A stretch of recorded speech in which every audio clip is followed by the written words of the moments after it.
We will be fortunate today to hear from three excellent speakers about the role gender plays in the dynamics of organized crime groups, how gender needs to be understood in order to build resilience to organized crime, and how gender approaches should be implemented at the policy level.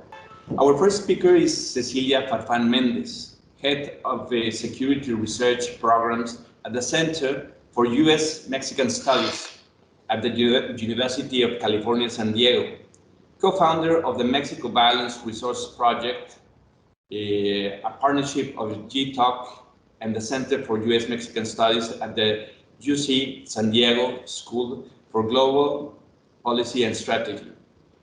She's also an affiliate researcher with the Center for Studies of Security, Intelligence, and Governance at the Instituto Tecnológico Autónomo de México. Dear Cecilia, you have been doing some research and awareness raising on the issue of the misunderstood role of women in organized criminal groups. What do you think are the most important aspects we should understand about the impact that gender plays in organized crime? Thank you, Ambassador, for your introduction. And before I answer your question, I would also like to thank the Global Initiative Against Transnational Organized Crime, and in particular, Ian Tennant, for putting together this event, and of course, the International Center for Criminal Law and Reform for co-hosting. It is wonderful to have GI-TOC as partners for the Mexico Violence Resource Project. My remarks today are based mostly on a collaboration that I've been working on with UNODC on an issue paper that addresses gender and organized crime. And so most of my 3 points derive from that work. The first point that I would like to make, and all of them have to do with issues that I consider are necessary for us to really advance our understanding of gender and organized crime. I believe that without really understanding these three key issues, it would be very difficult to move ahead in our discussion and understanding how this phenomenon plays in different parts of the world. So my first point has to do with the fact that when we talk about gender, we're not talking about a women's issue or a separate issue from organized crime. When we're discussing gender and criminal activities, really what we want to do is talk about the differentiated impacts that criminal activities have in different groups. Women, men, boys, girls, gender diverse individuals experience organized crime either through participation or through their effects in very different ways. And this may seem like just a scholarly debate, but it's not. Really, when we think about organized crime and how it's fraught with stereotypes about masculinity and macho culture, we tend to think only of men, as you pointed out in your opening remarks, participating in these criminal markets. And the reality is that really there is a much wider spectrum of people who participate, and more importantly, of how they are impacted by that. So again, just to emphasize, my first point has to do with when we're talking about gender, we're not talking about women's or a separate issue.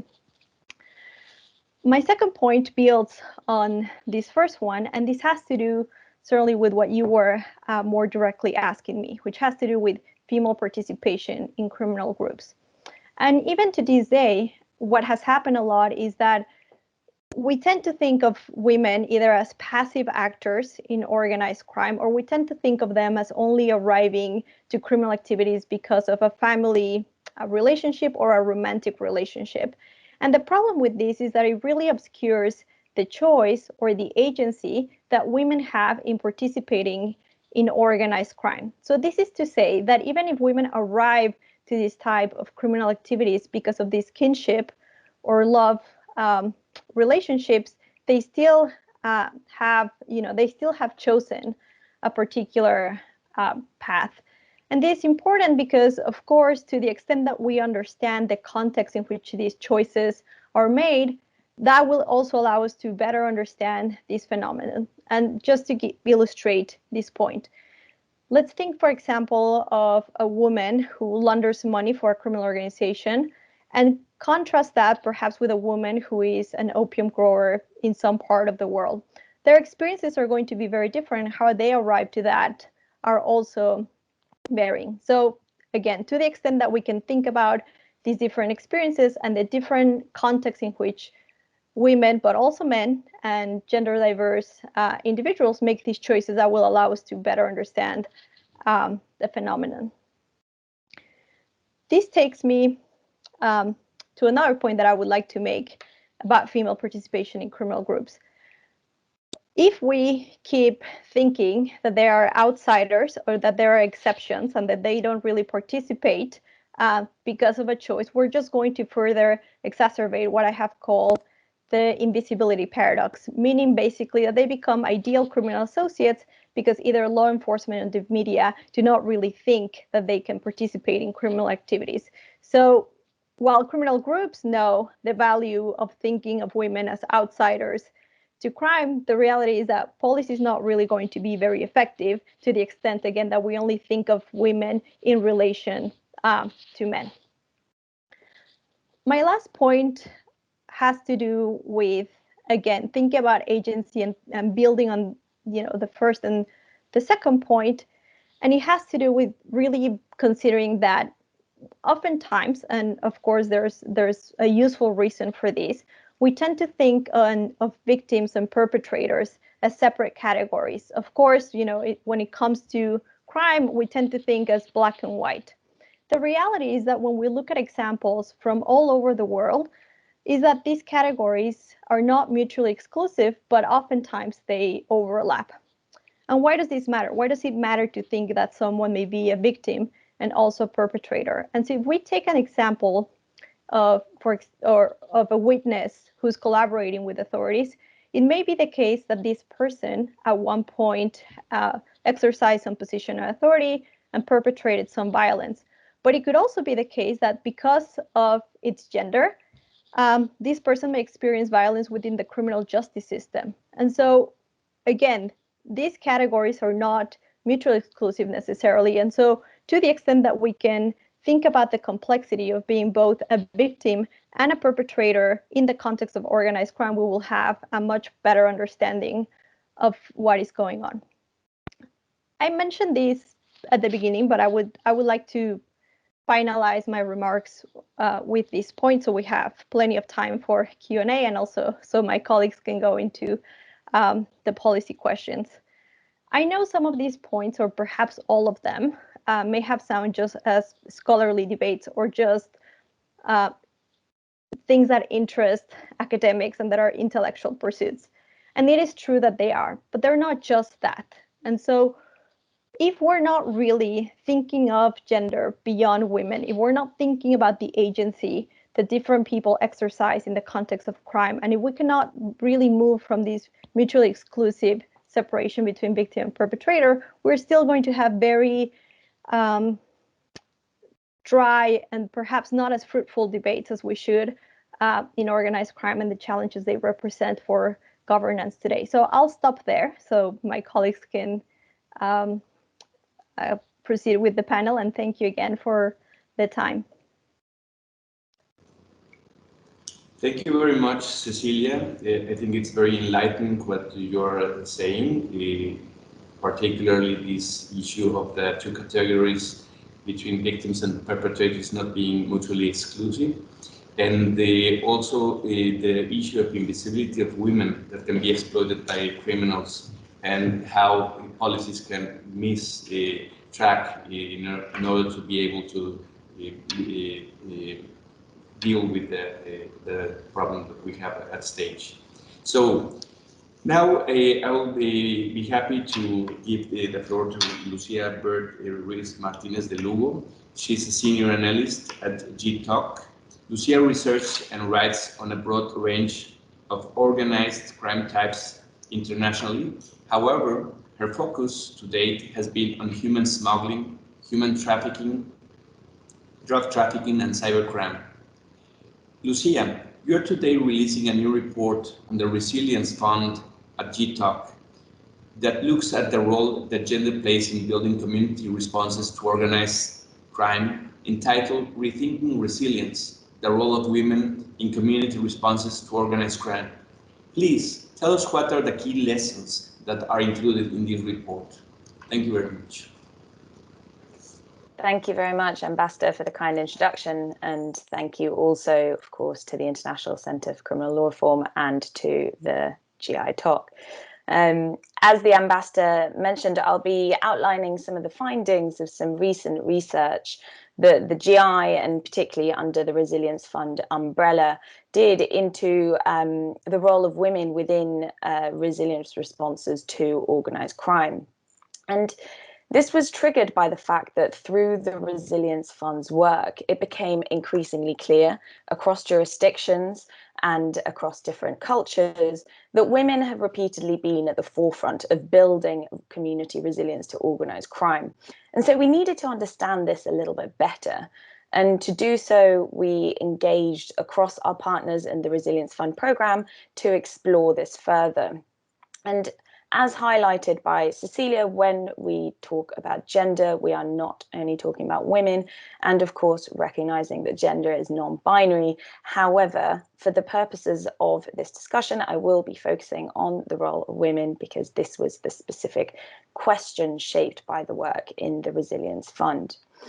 And it's important really to understand the work that we do under the Resilience Fund because it gives good context for the basis of this research. And the objective of the fund is to give a voice to those that are most affected by organised crime and incorporate their perspectives into the global development dialogue. And it's based on the idea of complementing existing state-centric approaches with community-based, demand-led response frameworks that challenge criminal governance at a local level. And this is particularly important from a gender perspective because in some cases there is a limited representation of women in state structures, which means that their voices can be excluded as part of responses. And our research produced a matrix of factors that start to explore the informal and formal rules of society that shape women's role in community resilience responses to organised crime. And I'll outline some of the key findings today, but you can read more in the report being launched, which is called Rethinking Resilience, the Role of Women in Community Responses to Organised Crime on the GI-TOC website. And when we talk about community resilience, it's perhaps worth outlining what we mean because it's quite a widely used term. So at the GI, our working definition, conceived, of course, in the context of resilience to organised crime, is the community's ability to respond to organised crime while retaining its functional capacities. So the collective capacity of a community to absorb change, transform and seize opportunities to improve conditions. So in our research, we first sought to explore the question, what makes women key change makers and what are the key factors that are shaping women's roles in resilience responses? And I'll highlight a few that came to prominence. So firstly, that women are often survivors of organised crime and counter-crime responses. So many contexts of high crime governance, men are commonly absent from family and community dynamics, either because the men have become involved in or victim to organised crime activities, have been imprisoned or have migrated away in search of employment.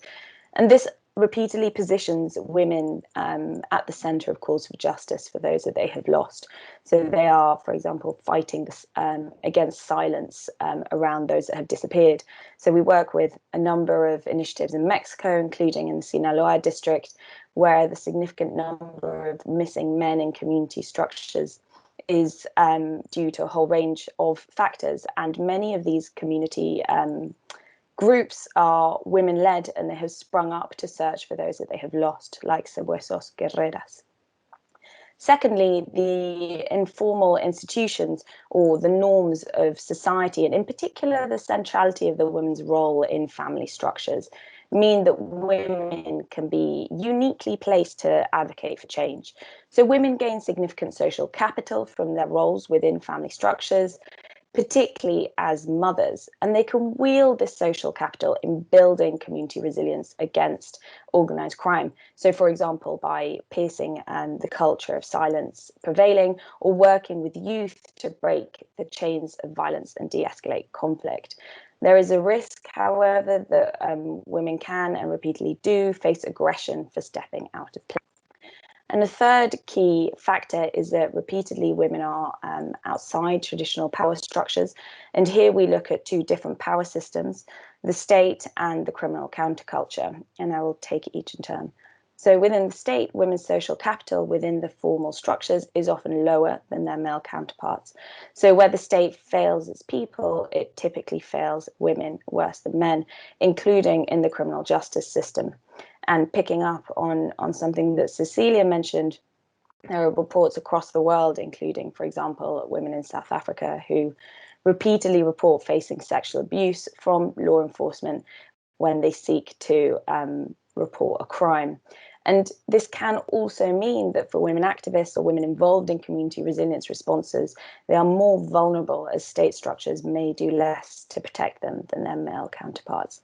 And while resilience responses often seek to work with state structures, and in many cases that really supports their sustainability, in some contexts where corruption has undermined the role of the state, resilience responses can step into the vacuum left where the state should be, or the state can become an element of what resilience is built against.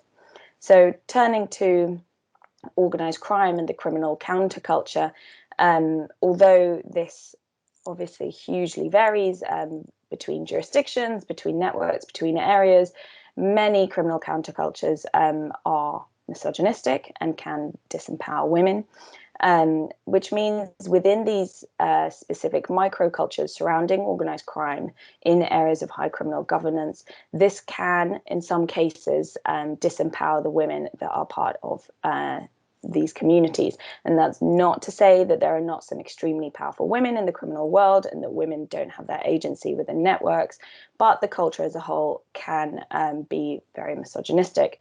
And a lack of voice within these formal structures can drive women to seek to find their voice outside of existing systems, and in some cases in the form of community resilience initiatives. So having thought about the rules and the cultural context that drive women to prominence in resilience responses, we turn to consider the common typologies of women's interventions in acting as pivotal change agents in disrupting criminal governance. In other words, having looked at the why, we then focused on the how. And I'll identify two key approaches that were repeatedly taken by community resilience actors engaged as part of the Resilience Fund and more broadly. So firstly, we see women acting as interrupters of violence. So for example, in context of gang mediation in South Africa, Roshanda Pascoe, who works with gangs in Cape Town, commented that it's easier for us as women leaders to lead non-violent processes and show that there is a different way. And this break in the cycle can be leveraged to create non-conflict resolutions. Secondly, there's a significant typology of interventions which are focused around reclaiming space, either physically reclaiming space, so safe spaces in community or in streets, or in creating spaces for dialogue and discussion of taboo topics. And we've seen this repeated in resilience movements, the reappropriation of spaces that have become territories of criminal networks. So for example, in Metro Manila, where has been ravaged by extrajudicial killings, a group of mothers and grandmothers that have been dubbed the Bonnet Gang formed nightly patrol that patrolled the streets seeking to either discourage the killings or at least bear witness and ensure there is somebody to call the emergency services. And women involved in these patrols said they were far less likely to be caught in situations of conflict than their male counterparts. And similar dynamics were reported in Cape Town flats and other parts of the world of women reclaiming space by foot, by car, by bicycle. And we also drew on our work within the Resilience Fund and with our partners to explore some of the key challenges faced when looking to support civil society movements in their work to respond to and build resilience against organised crime. I won't go into these in detail, but they include, for example, the vulnerability and visibility, the importance of financial resilience, the challenges of resilience program in the context of low women emancipation. And I would like to highlight one in particular, which really builds off something that Cecilia mentioned, which is that when supporting change makers, it's absolutely key to enshrine their agency. and mitigating the risk of reinforcing existing gender inequalities. And of course, an often repeated but extremely important point that was repeated across our Resilience Fund partners is that in order to ensure that the support is enshrining this agency, let's make sure that women activists, civil society leaders have a seat at the decision-making table. Thank you very much. You can read in greater detail in the report published today, and I very much look forward to the interventions of my fellow panel members. Thank you, Lucia, for this very, very comprehensive summary of an extremely important matter, the role of women in community responses to organized crime. It would be very, very important really to be able to go more in depth with the different aspects that you pointed out. There are huge challenges for women in community resilience responses, and the very, very important role that can be played by women for establishing secure spaces, reappropriation of safer zones, and also the role of women for non-violent responses. But before continuing, I want to highlight once again, please, if you have any questions, put them on the chat. And now we go to Rika Potonen. Rika works as a senior crime prevention and criminal justice officer at UNODC. She's the team leader on legislative assistance and knowledge management for GI-TOC and its portal called Sherlock. Dear Rika, we acknowledge that UNODC is looking at gender-related perspectives into the implementation of the GI-TOC and its protocols. So how should states interpret the perspectives explained by Cecilia and Lucia when implementing policies? Thank you very much. You have the floor. Thank you very much, and good morning, good afternoon to everybody. Thank you also to the organizers for this invitation. Indeed, we started looking into gender in the implementation of the Organized Crime Convention. And the convention itself is one of the most broadly adhered to international treaties with 190 parties. So it's really kind of an achievement in itself already. Now that the review mechanism was launched and started, that of course also presents really a massive momentum for the implementation of the convention. And to do that properly, we also need to look into gender mainstreaming in the implementation of the convention to be able to really fully and effectively implement it. So we are finalizing this issue paper on GI-TOC and gender thanks to UK funding and support from Canada, thanks to all the contributions from all the partners, including those organizing this very event. And there we have some findings. The first point that I would like to make is that significant data challenges exist. So clearly the starting point in full and effective implementation of the Organized Crime Convention has to be research and collection of gender disaggregated data. And this is where this report by the Global Initiative also is a very welcome addition. We don't know enough yet, and these reports are fundamentally important for us to fully understand the issues on the ground when it comes to gender and organized crime. At UNODC, we also collect this data when it comes to case law, in particular in the Sherlock Knowledge Management Portal. And my colleague, Maria Cristina Montefusco, will also paste the links in the chat there. The second point is that, as Cecilia also mentioned, gender is really not a women's issue only. It is also not a parallel effort, so to say.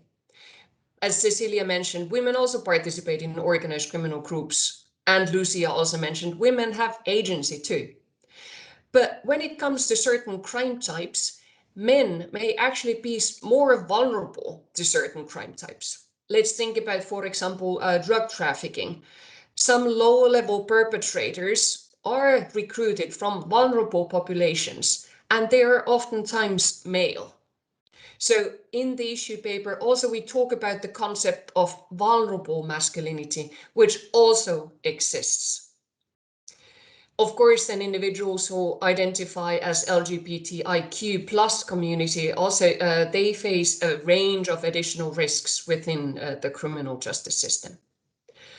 The third point that I would like to make is that there are negative consequences for criminal justice outcomes of not doing gender mainstreaming, which is why it is fundamentally important, no matter what a country thinks about women's issues or LGBTQI issues. So first of all, in this regard, if there are these existing biases within law enforcement and prosecution services that fail to recognize women's involvement within organized crime, that leads to oftentimes preventing officials from solving and prosecuting cases, and that is impunity. In terms of the criminal justice practitioner's perspective, also the composition of the criminal justice workforce has an impact on the treatment of individuals within the criminal justice system, whether we are talking about accused persons, defendants, prisoners, witnesses, or victims. So there is an importance in providing a representative workforce in the criminal justice system in order for the criminal justice system really to have the best possible justice outcomes, and through that lead to peace and security. This, in practical terms, may mean, for example, that the criminal justice system, which is not representative, fails to provide kind of a safe space for victims and witnesses to come forward. And those victims and witnesses can be male, female, LGBTIQ plus individuals. And if the criminal justice system does not provide that safe space for them to come forward and testify, that can lead to impunity again, because the criminal justice system, let's face it, is often dependent on the testimonies of victims and witnesses. So again, no matter what a country thinks about these issues, no matter the basic human rights and freedom from discrimination, it is in the interest of every single country to create that diversity in the criminal justice system, because it leads to better outcomes in delivering justice. Of course, there's the issue of secondary victimization or re-victimization of vulnerable victims by the very institutions that are to protect them too, again, be it women, children, individuals who identify as LGBTIQ plus or male victims. And this leads to those situations where victims hesitate to come forward and testify. The fourth point that I'd like to make is that gender roles can also be harnessed to institute change. So, for example, in one of the previous GI reports, there were some beautiful examples of mothers who really can play a decisive role in breaking the cycle and kind of leaving the organized criminal groups in order to protect their children. That was some research shows a fundamental motivator for women to leave the groups and to leave that life behind. Also, that role, that gender role, can kind of let them prevent or limit participation of their children in organized criminal groups. But that applies to other populations, other genders too. And in this regard, I was thinking of the work of an academic, Robert Henry. He works with gang members, and he gives them a camera and asks them to portray themselves the way they would like to be seen. And many of those rough-looking gang members, they actually portrayed themselves holding their children, taking care of their children, and being kind of caring fathers. This is also what is called caring masculinity. And perhaps this caring masculinity is the way forward also to a certain degree out of this cycle of organized crime.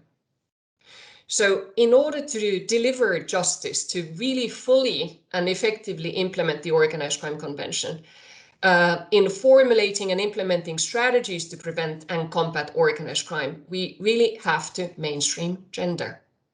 And clearly this has to be a multi-stakeholder approach, listening to the voices, and those voices need to be amplified at all levels in the criminal justice system, in delivering training, in doing awareness raising, in all possible ways, so that we have the best possible justice outcomes. Thank you very much.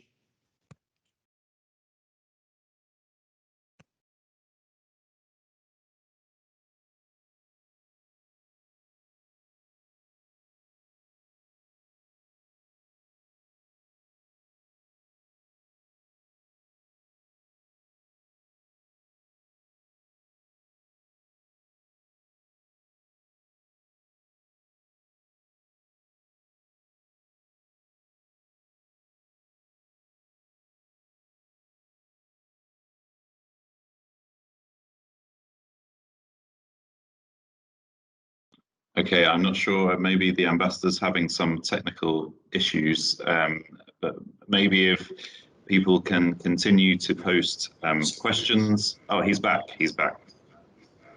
Sorry, thank you very much. There was effectively a technical problem. I wanted to thank very much Rika for the very rich presentation and also the concept that she shared with us. And I wanted to remind our colleagues in the audience of the possibility of using either the chat or raising the hand. I see already a couple of questions in the chat, but I would like also to share with you one perspective that we had. Last week we were in charge of chairing the working group on firearms.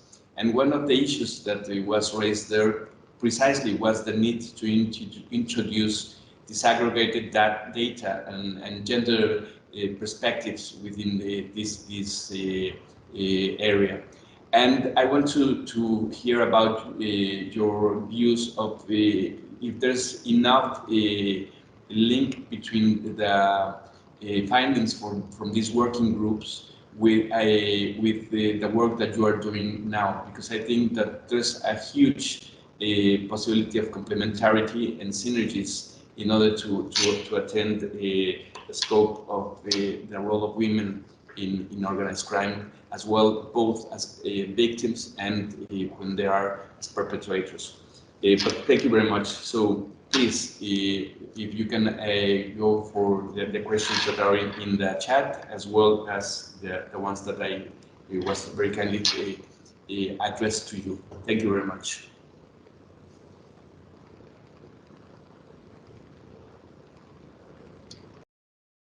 The floor, Lucia, it seems like... Of course. Yes, so I was about to jump in there. Thank you very much, Ambassador. So firstly, perhaps I'll address Annalisa's question in the chat and then touch on the question that you posed, Ambassador. And Annalisa's question is regarding the patterns specifically relating to human trafficking. And I would flag that the report that I'm presenting today focuses on the role of women in responses to transnational organized crime. The link to the report is a little bit higher up in the chat if you would like to go and explore more. So I'm afraid that the roles within the trafficking persons space is not something that we delve into here. However, I would mention that trafficking persons is definitely a crime type that has received some or quite a lot of focus in terms of the research into the role of women, and it really underscores the point made by Cecilia earlier today and then touched on by some of the other panelists, because a key finding in terms of patterns within the human trafficking space is the difficulty in the split categorization of victim and perpetrator, and the findings that it's not necessarily always such a clear distinction. And so much research in the past has examined, for example, the role of women as madams, so controlling a number of women working for them. And it's been found that these madams who can occupy very powerful positions within networks often have themselves started in sex work initially. Some of them were trafficked into these contexts, and so you have here the blurring of roles. And I thought it's an interesting space to flag this point that has run through the presentations, and it is a crime space that has perhaps received a little bit more focus as to the varying role of women within it.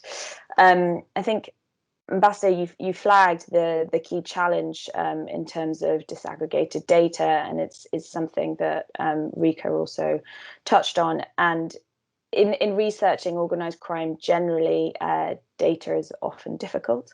It's not necessarily always the data that's collected most methodologically. And as organised crime researchers and analysts, we often come across challenges in getting the data that we need, but it's certainly true that there's a huge gap in gender disaggregated data. And I would really encourage, and it's something that we certainly try and do at the GI in our research, to proactively include a gender disaggregated element to every piece of research that we do, to start building up from both state and non-state sources the bank of disaggregated data that we can rely on. And again, this was something Cecilia mentioned, that until we have the data, we're operating in the dark to a significant extent. Thank you. I'll pass on to any of my other panel members that want to jump in. Thank you very much, Lucia. Would Rika or Cecilia like to make some comments as well? Sure. I think in terms of the firearms point that you raised, I think there is a lot of space for actually bringing together these perspectives. If anything, I think gender mainstreaming precisely wants to look at this phenomenon from a holistic perspective. And so I would argue that if anything, and in particular regions that have organized crime also have high levels of usage of firearms and high caliber weapons. And so I think there's a lot of space certainly for bringing together these two discussions. And now in the case of Mexico, which I am the most familiar with, there's certainly evidence that also the context of the war on drugs has created this additional vulnerability for communities that now have these high caliber weapons. And so I think I want to not only commend Mexico's role in and leadership in the firearms space, but I think there's truly a lot of room for these two debates to come together and these two conversations to really come together. In the chat, I saw a question about human trafficking and if there is some information and patterns. I would say probably that one of the things that came out of the process in this collaboration with UNODC, which has been very instructive and a very rich process truly, is that human trafficking, perhaps out of many other of the crimes, has a lot more information and there's a lot more collaboration among governments compared to other forms of criminality. And so there are some interesting patterns, and as Rika was pointing out, UNODC has a lot of reports, one of which just came out at the end of last year, precisely pointing at these patterns. And just to highlight one of the key findings is that, for example, men are used more or are trafficked more often for labor exploitation compared to women who may be more susceptible to sex trafficking. And so there are these variations. UNODC has this data, but again, a lot of it, as Rika was pointing out, has to do with the collaboration between government and exchanging best practices and exchanging information. Thank you very much. Yes, please. Okay, sorry, Ambassador. Yes, thank you. Yes, indeed. I also posted the link to the human trafficking report there because clearly, according to the report, women are really the large group that is being victimized through human trafficking. But at the same time, we've known for a long time that there is also a little bias there, because oftentimes we focus in our heads again on the sexual exploitation part of human trafficking, and not so much on the labor exploitation part. And that's where, you know, there's a bit of bias in the data that we also have available to us. So when it comes to labor trafficking, for example, male victims can be the massively more represented group. But at the same time, there is also this, in the context of masculinity, men also may not so easily come forward and identify themselves as victims of human trafficking, again, because of the gender stereotypes and biases that we have in our heads. So again, we come to the same issue of, you know, having to look at these issues from multiple perspectives and overcome the unconscious biases that we all still have.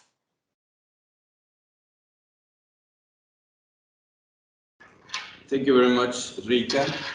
I would also want to share with you a case in Mexico that we had this problem of women that were caught in drug trafficking, and it was only in a case that it was their first offense. It was very small amounts of drug, and they were imprisoned. And the huge problem that they had is that they were in prison. This has a huge impact in the family structure. And afterwards, when they left prison, they were in a very tough situation because they were placed in an extremely vulnerable situation. And very often, they had as only chance to reincur in crime. So what do you think that could be some alternatives for these kind of vulnerabilities that you mentioned? And I think one of the main issues that we can derive from our conversation today is the need for a complex and holistic policies that really look at these phenomena from all the perspectives and trying to join. But I don't know if you would like to make any further comments, and if there are even some more questions in the chat, please, any one of you would like to make any comment?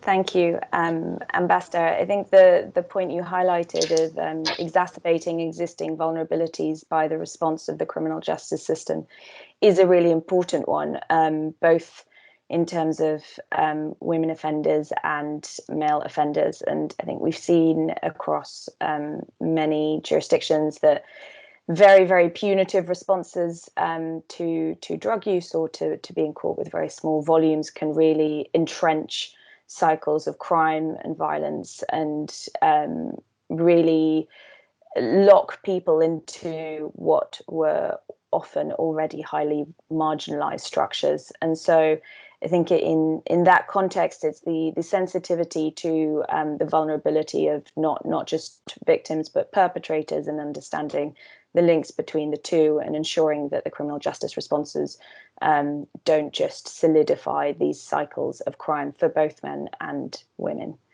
Thank you.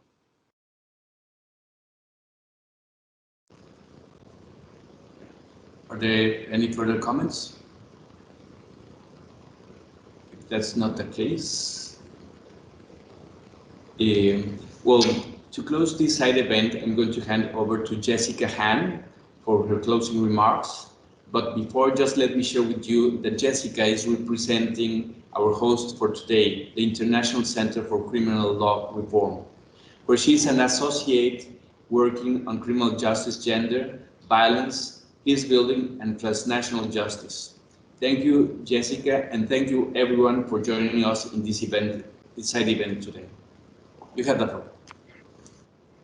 Thank you, Ambassador, and thank you everyone for such an engaging and interactive side event, which I think speaks to the importance of this topic. During this event, we've heard insightful remarks on the gender dimensions of organized criminal groups, including the experiences and contexts in which people of different gender identities are associated with and affected by criminal networks, and as Cecilia explained and others reiterated, how victims and perpetrators are not mutually exclusive. We've also learned from Lucia and Rika about the importance of applying gender analyses in the design and monitoring of state and community responses to build resilience against organized crime. Taken collectively, we can perhaps infer from this event that there is great value in broadening the discussion on how intersectionality, power structures, and agency shape the complex dynamics of people's pathways into and out of organized criminal groups, as well as to build community and state capacity against organized crime. And as Rika rightly noted, the GI-TOC review mechanism presents a meaningful opportunity to draw further conclusions on the extent to which gender has been considered in state parties' existing implementation activities. Adopting an intersectional perspective will ensure that gender is effectively mainstreamed and that nobody is left behind. We hope that this side event has prompted reflection on what we know, what we don't know, and what may work to help combat organized crime by taking a gender-inclusive and resilience-oriented approach. And lastly, I think that this event has further highlighted the rich experiences of civil society actors and their important function in multilateral discussions, including to connect policy responses with local realities. In closing, I wish to extend the International Center for Criminal Law Reform's sincere appreciation to the Permanent Mission of Mexico to the UN, the Mexico Violence Resource Project, and UNODC for their excellent contributions to this event. And a special debt of gratitude is owed to the Global Initiative Against Transnational Organized Crime for its organization of this side event and for its representation on the speaking panel. Lastly, thank you to everyone for watching and enjoy the rest of the CCPCJ. Thank you.